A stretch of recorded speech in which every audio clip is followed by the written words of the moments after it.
Man, rhyming's always been a part of me, man. Like, fucking from rhyming on tracks to poetry on paper. Like, I've always fucking been a part of me, man, right? I represent me, I represent hip-hop, I represent life, I represent freedom, I represent doing what you fucking want to do, I represent making money, growing trees, making fucking shit, making it happen. I represent myself, I represent you.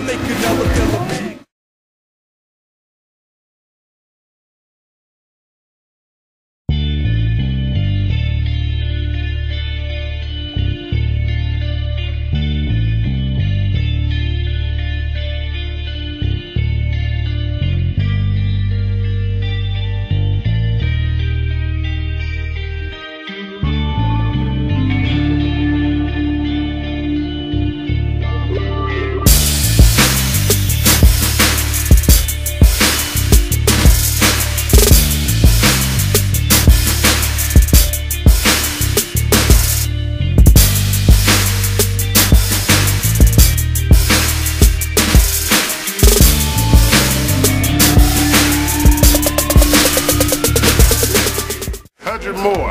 Tyrow James, RcThaHazard. What's up? This is DA to the Z. It's going down. It's going to be a real smokable time. We're going to be kicking it off with a little something like...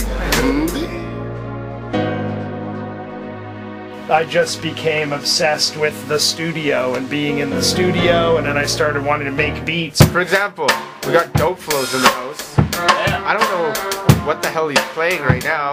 It's the Yui. Electronic wind instrument. Okay, well let's get that on camera.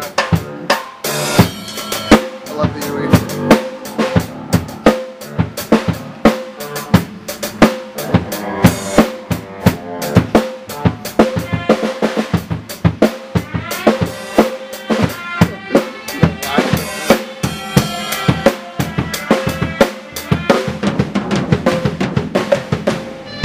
Not only that, that's just one of many instruments, and I'm sure he could grab another instrument real quick, and I'm sure he could switch from drums to beatboxing real quick. Yeah.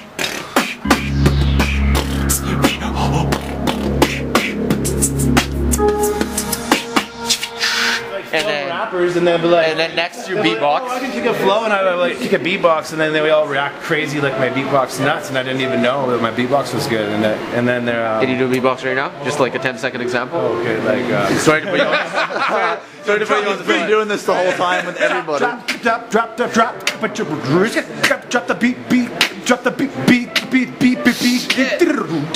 drop that beat.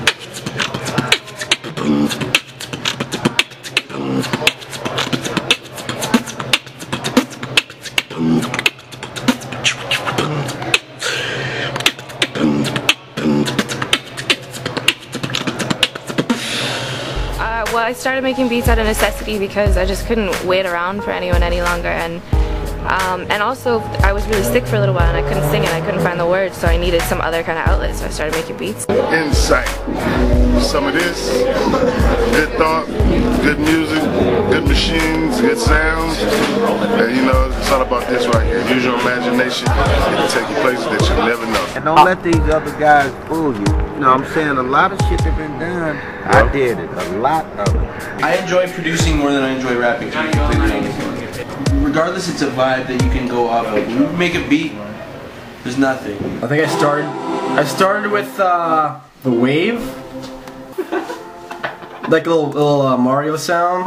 Where is it? Once everything's going. Next is madness, not quit, yo. Life always learning, in reality it's simple. Keep the circle small, no bullshit info. So you want me to explain how it works? Yeah, sure, go for it, man. Okay, so the rack here is basically, this is the audio end section. This is just basically doubles up. This is digital converter, and that takes the signal here as this is a pre-tube. It kind of is good for vocals and shit. And so this is the audio in section, and then it goes down here, and this is another keyboard rack mount, and then this is the Mo2. It's a MIDI patch bay.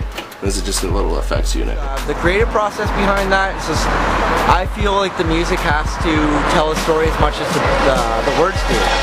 So like, I wanted to be equally captivating, and they form like a symbiotic relationship or whatever. I just really like making sure that those two elements blend together. The beat has to feel perfect, and the beat will guide a nigga into the song. And then this is a drum machine here.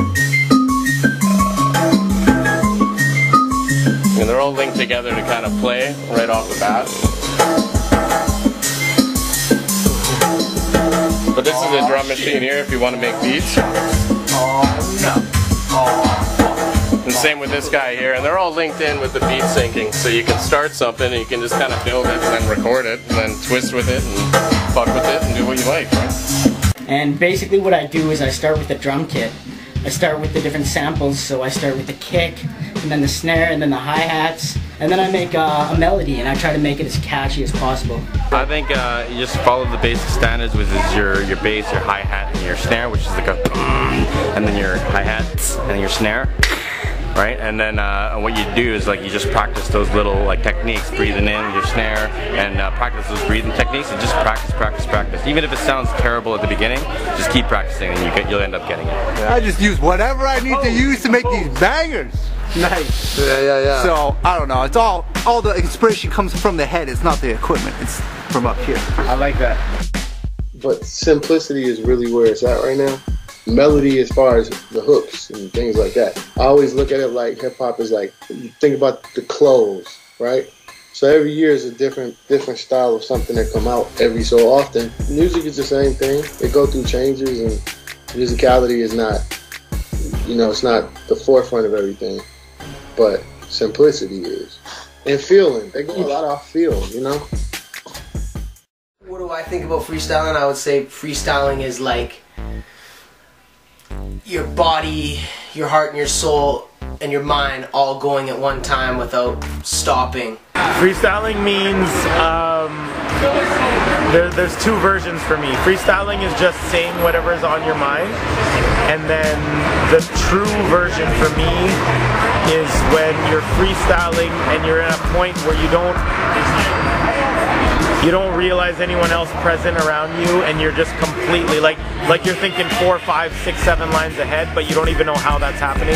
You know, it makes you feel good, right? You know, the feeling just that your brain's moving and trying to put a rhyme together so it makes sense, so you can give your word and your feeling to others, right? So I would have to say yeah, that's freestyling to me. That's when you're tapped into a different channel, like where you're not you are just a vessel for something to come through you. Just keep on going at it, like develop it a little more. Because before, when I used to freestyle, I'd like be just falling off all the time, you know. I'd just be fucking, I'd be like, you know, at the end of that shit, like, no, this is garbage. We try to keep the art of freestyling alive, man. The art of rap is very alive and vibrant worldwide. The culture's never been thriving as much, you know what I mean? I do like the art of freestyling. If I got a couple weeks to buffer my skills, then I'm pretty sharp. What got me into it was how it made me feel amazing. I got into hip-hop when I was young. You know, I've been freestyling for a long time. I won't say how old I am right now. I'm still young, but I've been freestyling since I was just a little youngin', running around junior high school, elementary school. You feel what I'm saying? Typically, it's just kind of like, it starts with gibberish. You're just like singing like boo-ba-da, blah, blah, flappity-dee. Hey, freestyling is basically how I got started, man. Back home, we don't fucking write songs. We just go on stage, we find like 10 beats, and we just freestyle for like an hour and a half. That's all we do, man. And it can't be written. It's all off the top of the dome. That motherfucking cultural freestyling shit. When you enter that another fucking state of mind. I really appreciate it as a culture. Something that's coming off the head. I started the Strictly Cypher a couple years ago because I just found a lack of kind of a community, good feeling freestyle kind of platform, which, you know, I wanted to provide. You know, just talking about some real life shit, having some freestyle ciphers and just introducing one another and just, you know, networking. And I just love rapping so much. I was like, fuck, I just want to have a goddamn cipher. Did you ever freestyle growing up? A little bit, man. Me and my brother used to battle rap back and forth, man. We'd record shit on cassette tape. Freestyling. What does that mean to you? You do that. I'm bad at it. It's a huge part of the culture, you know what I mean? I think the misconception though is that if you can't freestyle, you're not a real rapper, and I feel like that's far from the truth, because, you know, you got people who can freestyle really dope but they can't write, and you have people who can write really good but can't freestyle. Mind you, people that write as well should also open their mind to freestyling to come up with maybe better writtens, or maybe I think more people that focus on just writing should try to freestyle as well, and people that just freestyle should try to focus on writing and using more of the combo to, you know, have more success with coming up with catchy things. When you write a rap verse though, what's your process, your personal process? How does it work for you to write a rap verse? I freestyle before I write a rap. I'm writing my freestyle. So I'm freestyling to myself and then putting it down on paper, which I believe a lot of people might say that's exactly what you need to do to write. Okay, if the beat is really like happy, then I like to think of the worst shit ever. And like, no, literally, and I like to fucking like just rap about that. And then if the beat is like really fucked up and dingy, I like to like get on some crazy fucking bangaroo shit, like some weird fucky yucky shit. How do you write? I used to always carry a notebook around, and then now obviously just carry a phone around. I write bars like 4 at a time. Like I like to break it down into 4 bar segments, you know what I mean? Because I like to, well now like I like to switch up my flow style like every 4 bars in that song, you know, and create like a different feel so it's not like the same, you know, flow pattern and stuff. The process on writing the song is a little bit different, so I take something that's happened in my life, so like Beezy broke my heart, or I'm pissed off at the world, or I'm pissed off at, you know, like the bankers or some shit like that, and I'll take like one concept that I really want to focus on, and then I'll sit down and hammer that shit out for that. It's like a puzzle for you, right? So sometimes you'll take a fucking minute. You'll take a minute and just like, some verses you'll fucking redo and shit. You just keep doing it because it's not it, right? Depending on the beat, what the concept is of the track. If there isn't a concept, then usually I just like to have fun. Like I'll write some bars, spit my bars, record them, play it back, and then feed off it and go from there. My process is a long process. It takes me like a couple hours to write one verse, but they're fire when they come out, so I can't compare it. And always have like some really good punchlines throughout the song, at least a few in the beginning, the middle, and the end. You know, I like to make sure that everything's there and it's a strong verse. I like nerding out and writing I like writing stuff that makes people kind of like feel awkward. I like to do conceptual writing, so if I'm going to do a song, I like to really like choose a concept and then try to like really go in on that concept. I think realistically I write so much in my day that it's kind of it's just tradition that I have to. These days I really only write or work. How often do you write? Every single day. I like to find a beat, play it for a while till I catch a vibe, till I catch the melody I want to write the hook to, come up with the hook, record that, and then write my verses off the hook. I usually have something to say about a certain topic or about a certain feeling I'm experiencing, and I'm trying to express my opinion so I can see some sort of feedback. Can people relate to me or not? I ain't even gonna lie, look, I get up in the morning. I get up in the morning, I go to the store. First of all, I drop my girl for work. I go to the store. Nobody talk about my shit. And when I go to the store, I get a Kiwi Red Bull, and I get a regular Swiss, or I get a chocolate or a tropical fusion. Those are the only Swisses I fuck with. Go home, put a porno on, jack off, and then you get into the rap. See, I'm weird. I write down like shit that I think of that will rhyme first. I'm still like one of those 90s rappers, you know. I think of shit that'll rhyme for like days and days and days and days. And I'll write it on the train or wherever I am and shit. And then when I have enough shit that I think will all make a perfect verse all together, it all makes sense, then I'll fucking sit down, I'll like drink a fucking liter of whiskey and fucking sit down and write it all together. Well, I guess that's my writing process. I'm a mutant, yo, my brain is twisted, pain and sickness, all I fucking know is cocaine and bitches. You just made a gimmick and try to portray an image and go and say all sorts of crazy gangster shit to say you live it, even though the estate you live in is a nice happy place to visit where people go to fucking walk their poodles and eat cake and biscuits. I literally want you to look in the mirror and I want you to feel differently about yourself.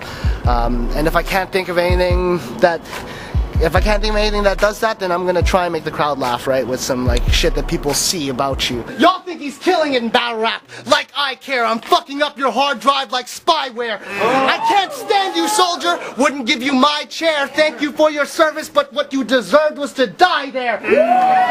I'm there from the get-go. I've watched it from the ground up. I watched it from his empire, going from like little to something huge it is now. It's just like everything. I live for this shit. Like I've moved across the country to here just because I didn't have enough money for a round-trip ticket, so I spent like 4 or 5 months here just to live here and battle. To me, it's like wrestling. It's like my celebrities, like guys that I watched when I was younger. I got inspired by. But I mean, like you get inspired by it, but you can use it, the material, but not like that. You can get the character and the way, the style they do it, and then put your own words and fillers and your own everything else. I jumped into battling because like I love yelling at fools. I just like yelling at people. Fuck you. I just like yelling at people, man. That's it. I said small fish in a big pond, jaws to an anchovy. I spell it out with a K. You get boxed in your living room in a clip stream, and that ain't Cody. No mask, homie, when I fire and blow out your skull, that's toasty. Class lids everywhere in the sky, it's not a grad ceremony. I said this hoe came to dance, so I fucking class up with a punch like I spiked it. You wanna get to fighting with the fist, you best grow 2 feet, cause eating them vitamins is vital, kid. Like what the fuck you gonna do? Hit me with a Liu Kang tricycle kick? It's not only about that, it's about the strategic fucking rhyme schemes as well. Yelling at people, man. Fuck you. Make no mistake, it's a 3-0, don't debate. Skull get so many cracks, you hope and pray that your dome get taped. You get stoned and vape, and still can't match me in my sober state. You got Tarzan and trees, and still ain't swinging if you go and ape. Battle, I write 2 days before the event, try to memorize it really fast, usually choke. No. I usually just compile a bunch of like angles on it and don't really like write any rounds, just like 2 bars here, 2 bars here, 2 bars here, stack like 3 pages of that shit, and then I just form it all into rounds. Tell you stop, drop, and roll, then drop like a domino. You went from on the go to Geronimo. Pat Benatar, bitch, you hit with your best shot long ago. Battling's battling. It can be wherever it is, you know what I mean? It could be right here on the street corner, or it could be on a stage in front of 3,000 people. Trying to like put on for all the talent here. Like there's so many, like, I love the scene here. In written, it's so different because when you're freestyling, you might think of a couple pre-meds, you might have some flips lined up besides what you're saying off the top. But then when you're doing like a written battle, it's like you don't want to sound like you're a robot. I'm more of a punchline rapper, so I just kind of write punchlines and then build everything around that. I feel like there's things that I like can do with my music, but like I like doing with battle rapping more. It's just like you can do like all bars and layer up all the bars and stuff like that in battle rapping. But I find like if you do that too much with like music and stuff like that, you're focused too much on that and like the bars and stuff in the music. I just jot shit here and there. Like if I think of something off the top, I'm just like boom, I'll write it down, and then I like put pieces to the puzzle together, and boom. When I wanted to battle, I literally walked up to my brother and I told him straight up, I wanted to battle. After years of music, I got into battling just watching it because it was such a raw energy, you know what I mean? Like, I would watch battles and I'd feel like I was at a hockey game. It was so incredible, that intensity. I just go for walks down the street, have crazy conversations with myself in my head. That's how I write my bars, and then you get to do them once and they throw it on YouTube, so you better not suck. I see a lot of people always talking about how they type their rhymes out all day, like oh, I'm writing tonight, and I can't write unless I have an opponent.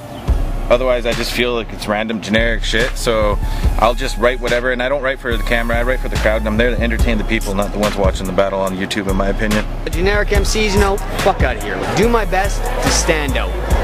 Whether it be wordplay, I do my greatest. Holy shit. To me, battling, I don't know, it's 2 dudes with some bars, some jokes, some punchlines, trying to make fun of each other, break each other down on some clowning shit, bring some bars, sometimes some gangster shit. Depends on the flavor of the person. What the battle culture means to me is family, right? Like you look around us, there's 40, 50, 60 people out here right now, and we're all part of the greater good. We're all part of the same brotherhood, and it really started as a small culture, and we were able to help build that into what it is today. Who the hell am I? Agent Rock the Juice, I can't ride. Cool with the ripping guy, keep a handle. Cause when you gonna watch it down like a candle. B-Love, I'm a time killer, all-time killer, permanent killer, son is in killer, Bahara in the villa, I like like the rest of the side of the thriller. Could have shoot it, bite it, distribute it. But either way, the tune's been concentrated, styling it, wilding, constantly smiling. We'll keep trooping in a place called Strong Island. You know what? It's probably not as relevant as it used to be because it used to be one of the key elements and a big part of the culture, you know, but I'm a fan of b-boys and breakdancing. I wish there was more of it. I grew up, you know, watching breaking and like B Street, so it was always there, and it was always a part of the culture for sure. In grade 3, actually, I started breakdancing, so that was kind of my step into hip-hop. I used to go to this community center workshop where they would do breakdancing and graph, and there were also 1 or 2 writers there, and that's kind of how I got into writing, and that's kind of how I started taking hip-hop seriously. Back in 1986, I used to be a b-boy.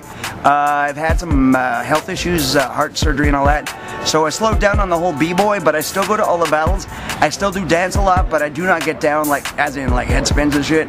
B-boy battles and breakdance competitions were commonplace when I was coming up. I started just with dancing, like hip-hop dance when I was really young, maybe 6 or 7. My parents just always saw me moving around. I could break dance. I was small though. I was a little smaller, right? My man right here was supposed to be that. I could break dance with ass off. Spin on my hand, on my head. I had a big head, right? So you know. I love it. I haven't found like a good group that I enjoy from out here, but when I do, holy shit. I'm gonna watch the shit out of it, share it everywhere, get them in music videos. I think it brings me back to middle school. My brother had moved back from Alberta, and he was talking about breakdancing and stuff, and I knew nothing about it at the time. And he came back, and he just started, you know, doing this, what we call a top rock. And he was doing this crazy top rock, and, you know, like, the footwork in that just caught my attention right away. What's a top rock? If no one knows this in the hip-hop culture, the top rock for the breakdancing is how you make a circle within a crowd. If you start doing the top rock and you start moving around and people kind of, you know, start spreading out, right? Because it's, you know, you're about to break dance and, you know, start busting out. But he was doing that, and I was like, oh my god, that's sick. And then boom, he goes right down into footwork. And he was really amazing at footwork and very slick, very fast, and he was very good at it. And I watched him, and I was so intrigued to do it. I've always been fascinated by breakdancing my whole life, ever since I was a child. Breakdancing to me is very much like, it's like the ultimate form of expression. I think b-boying is still highly relevant, highly active. I think there's somewhat of a division of b-boying shooting away from the actual music, and so the new, like, current hip-hop culture, current hip-hop music isn't really b-boy cohesive, or I'm not sure what the word I'm looking for is, but it's still alive and relevant and very much always will be. Hey, what's happening? This Priceless Numbers in Aquilio. I'm out here in Vancouver with the Hazmat. Y'all check it out. Yeah. Are you ready for the 100 more debut? We've had more than 100 people in it for a long time, but it's just a couple of key shots to structure that I want to get in it. Ugh. Sorry. Disgusting. I'm Miko, aka DJ Miko So. And I'm Kaylee, aka DJ 121. We have been DJing 11 months. My favorite part about DJing is learning new techniques and just playing with music. I also like performing for people. If you want to start DJing, you'll have to put a lot of time and practice into it. Because if you don't do any of that, you won't learn anything and you'll waste time.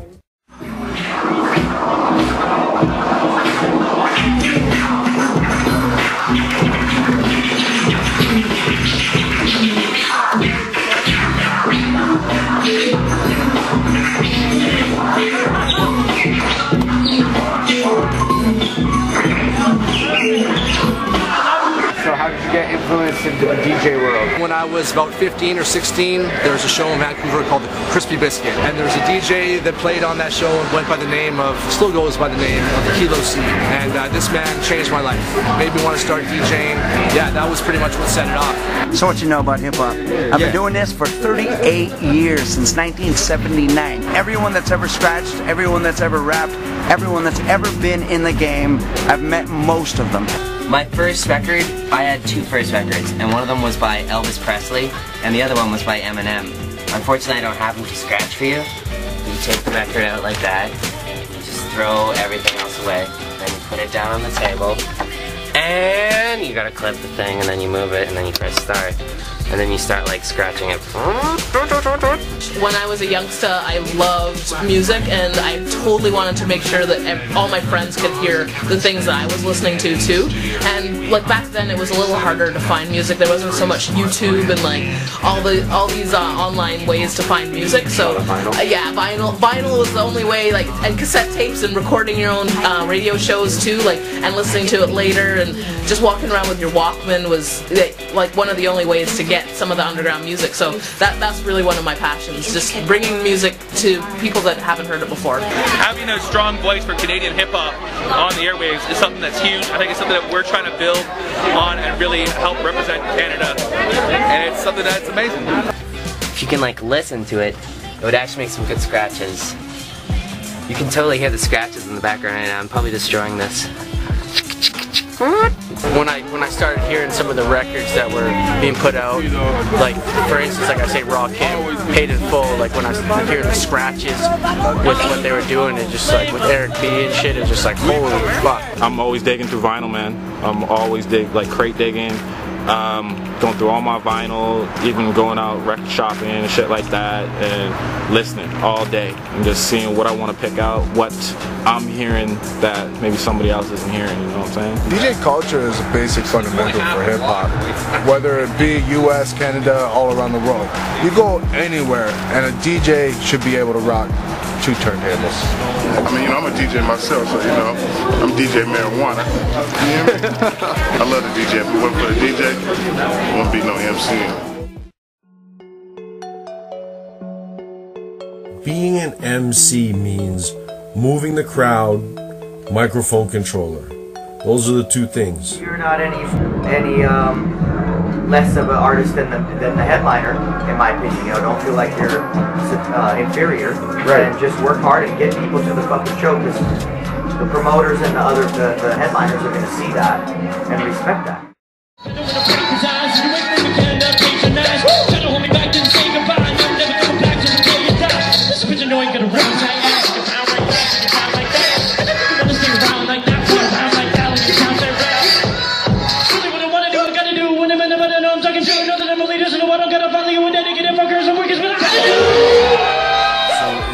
Be an MC, you can write rhymes all day, but if you get on stage, you haven't practiced those rhymes, your show is sloppy.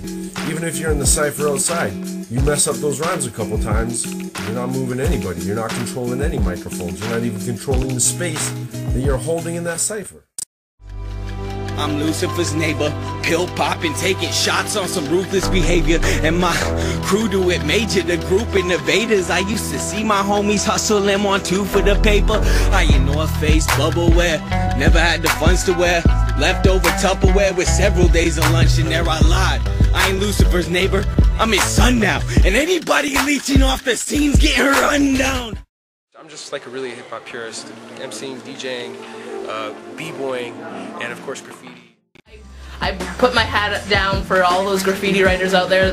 They love their art, and you know, I followed it since the early 70s when they were bombing trains in New York. So I have a great envy for people that do that kind of work, and you know, they're out there putting their name up, and that's their passion, right?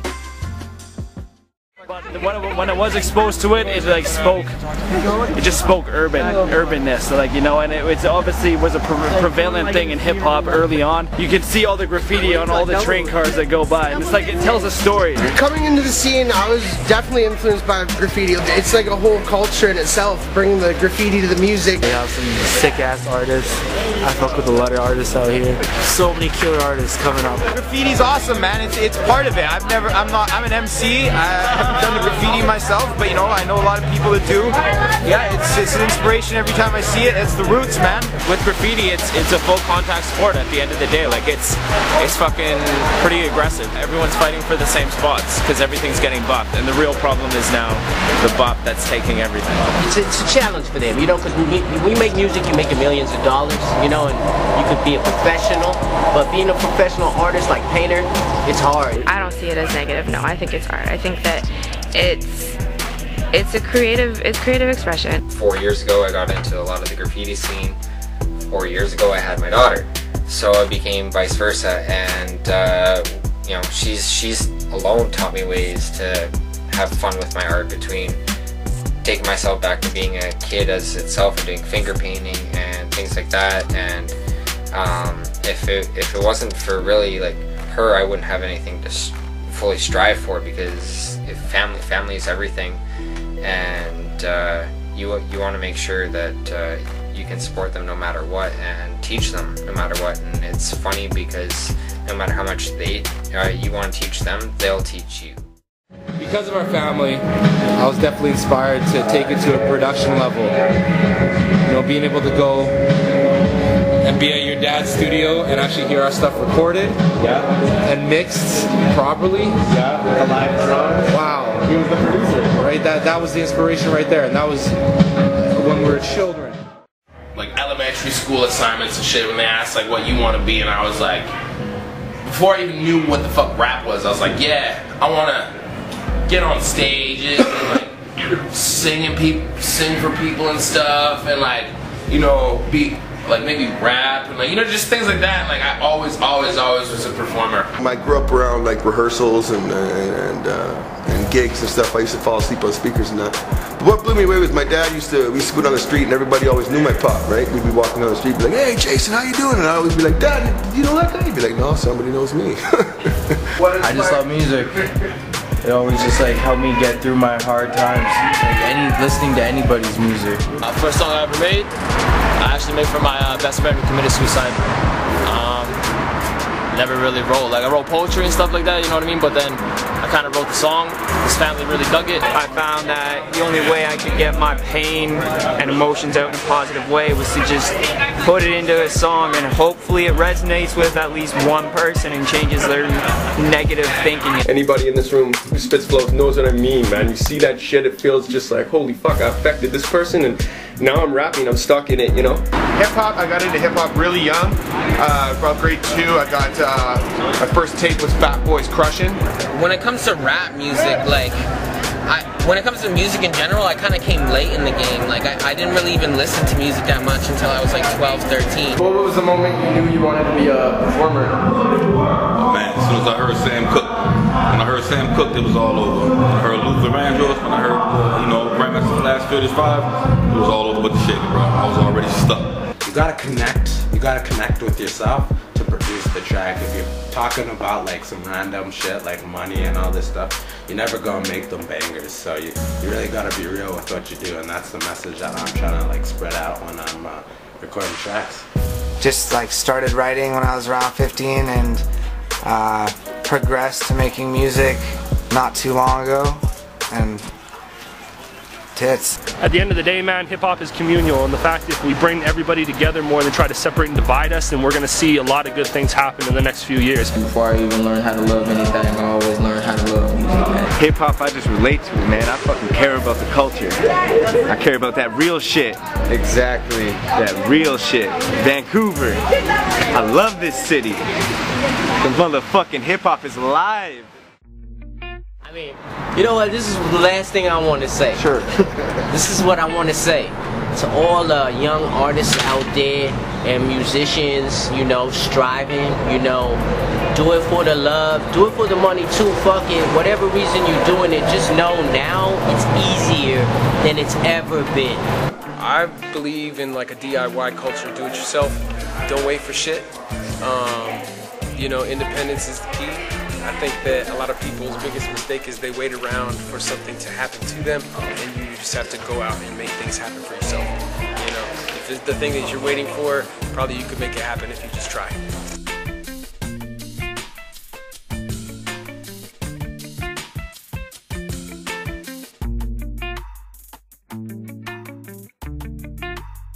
What